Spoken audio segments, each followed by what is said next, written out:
టాలీవుడ్ చిత్ర పరిశ్రమలో Ramakrishna electronics scam లో సంచలనం రేపుతోంది. ప్రముఖ నిర్మాత గీతా ఆర్ట్స్ అధినేత అల్లు అరవింద్ను 3 గంటల పాటు ఈడీ అధికారులు విచారించారు. హైదరాబాద్కు చెందిన రామకృష్ణ ఎలక్ట్రానిక్స్ సంస్థకు సంబంధించిన 101 కోట్ల బ్యాంక్ లోన్ మోసం కేసులో విచారణ చేశారు. ఈ వ్యవహారంలో అల్లు అరవింద్ స్టేట్మెంట్ ను రికార్డ్ చేశారు. ఈ పరిణామం టాలీవుడ్ వర్గాల్లో తీవ్ర చర్చనీయాంశంగా మారింది.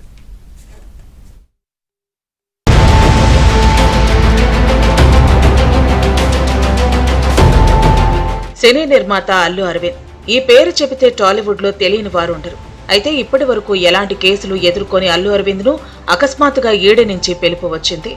రామకృష్ణ ఎలక్ట్రానిక్స్ సంస్థకు సంబంధించిన స్కామ్ లో విచారణకి రావాలని ఆదేశించడంతో వ్యక్తిగతంగా ఈడీ విచారణకు హాజరయ్యారు. దీంతో అల్లు అరవింద్ ను 3 గంటల పాటు విచారణ చేసి స్టేట్మెంట్ రికార్డ్ చేశారు. 2018-19 మధ్య రామకృష్ణ ఎలక్ట్రానిక్స్ అండ్ రామకృష్ణ టెలిట్రానిక్స్ పేరుతో 2 సంస్థలు ఏర్పాటు చేశారు. ఈ 2 సంస్థలు కలిసి యూనియన్ బ్యాంక్ నుంచి 101 కోట్ల రుణాలు తీసుకున్నాయి. ఈ తీసుకున్న రుణాలను సొంత అవసరాలకు వాడుకున్నట్టు ఆరోపణలు ఉన్నాయి. పైగా తీసుకున్న లోన్ కూడా కట్టలేదు. ఈ 2 సంస్థలు కొన్న ఆస్తుల్లో చేసిన లావాదేవీల్లో అల్లు అర్జున్ పేరు ప్రముఖంగా ఉన్నట్లు సమాచారం.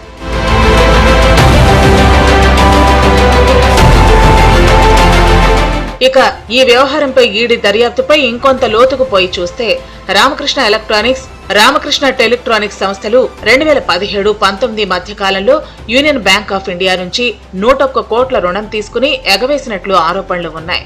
ఈ రుణ నిధులను సంస్థ యజమానులు సొంత ప్రయోజనాలకు అక్రమ నగదు బదిలీకి వాడారని ఈడీ గుర్తించింది. మొదట సీబీఐ కేసు నమోదు చేయగా ఆ తర్వాత సీబీఐ నమోదు చేసిన ఎఫ్ఐఆర్ ఆధారంగా మనీ లాండరింగ్ కోణం ఉండటంతో ఈసీఐఆర్ నమోదు చేసి సీబీఐతో పాటు ఈడీ దర్యాప్తు ప్రారంభించింది. ఈ దర్యాప్తులో భాగంగా రామకృష్ణ ఎలక్ట్రానిక్స్ పేరుతో అల్లు అరవింద్ కు చెందిన సంస్థలకు మధ్య కొన్ని అనుమానాస్పద ఆర్థిక లావాదేవీలు జరిగినట్లు ఈడీ అధికారులు గుర్తించారు. ఈ లావాదేవీలపై స్పష్టత కోరుతూ అధికారులు నోటీసులు జారీ చేశారు.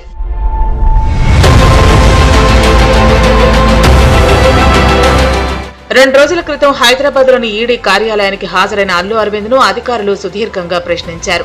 ప్రధానంగా బ్యాంకు లావాదేవీలు, ఆస్తుల కొనుగోలుకు సంబంధించి ప్రశ్నించి స్టేట్మెంట్ రూపంలో రికార్డ్ చేశారు. ఇక ఈ కేసులు సీబీఐ కేసు నమోదు చేసిన తర్వాత 2024లో హైదరాబాద్, కర్నూల్, ఘజియాబాద్ లోని వివిధ ప్రదేశాలలో సోదాలు చేసింది. సీబీఐ ఈడీ సోదాల్లో భాగంగా గతేడాది 1.45 కోట్లను ఈడీ సీజ్ చేసింది. నిందితులు 101.48 కోట్ల రుణ నిధులను మోసపూరితంగా మళ్లించారన్న ఆరోపణలకు సంబంధించి ఆధారాలు సేకరించింది. ఇందులో అకౌంట్ హోల్డర్స్ గా ఉన్న వారి స్టేట్మెంట్లను రికార్డ్ చేస్తున్నారు. ప్రధానంగా బ్యాంకు యాజమాన్యం ఎలాంటి నిబంధనలు పాటించకుండా ఆర్బీఐ నిబంధనలు ఉల్లంఘించి 100 కోట్లకు పైగా నిధులు దుర్వినియోగం చేశారనే అభియోగాలపై ఈడీ అధికారులు పూర్తి స్థాయిలో విచారణ చేస్తున్నారు. ఇక అల్లు అరవింద్ నుంచి ప్రధానంగా బ్యాంకు లావాదేవీలు, ఆస్తుల కొనుగోలుకు సంబంధించిన వివరాలు అడిగి తెలుసుకున్నట్లు సమాచారం. 2017లో ప్రాపర్టీ కొన్నాను. ఆ ప్రాపర్టీ కొన్నప్పుడు అందులో ఒక మైనర్ వాటాదారుడి భాగం ఉంటే అది నేను కొన్న తర్వాత అతను ఈడీ ప్రాబ్లం ఏదో ఉంది, అతను బ్యాంకు లోను తీసుకుని అది ఏదో కట్టలేదు, దాని మీద అతనికి ఈడీ ఎంక్వైరీ ఉంది. ఆ ఈడీ ఎంక్వైరీ అక్కడ బుక్స్ ఆఫ్ అకౌంట్స్లో నా పేరు ఉన్నప్పుడు నన్ను ఈడీ వచ్చి అడిగితే బాధ్యతగా నేను ఒక సిటిజన్గా చెప్పాలి కదా, లా అబైడింగ్ సిటిజన్గా నేను వెళ్ళి దానికి ఎక్స్ప్లెనేషన్ ఇచ్చాను. దానికి సంబంధించిన అకౌంట్ అది అడిగారు. అంతే తప్పితే దీన్ని మీడియాలో ప్రపోర్షనేట్గా కొంచెం పెద్దది చేసి చెప్పడం, వారు ఏదో ఒక ఎంక్వైరీ అడిగారు, నేను వెళ్ళి చెప్పొచ్చాను. ఇంతకు తప్పితే నేను చెప్పేది ఏమీ లేదు. ఇక ఈడీ విచారణ ఇంకా పూర్తి కానుందిన వచ్చే వారం మరోసారి తమ ఎదుట హాజరు కావాలని ఈడీ అధికారులు అల్లు అరవింద్ ను ఆదేశించారు.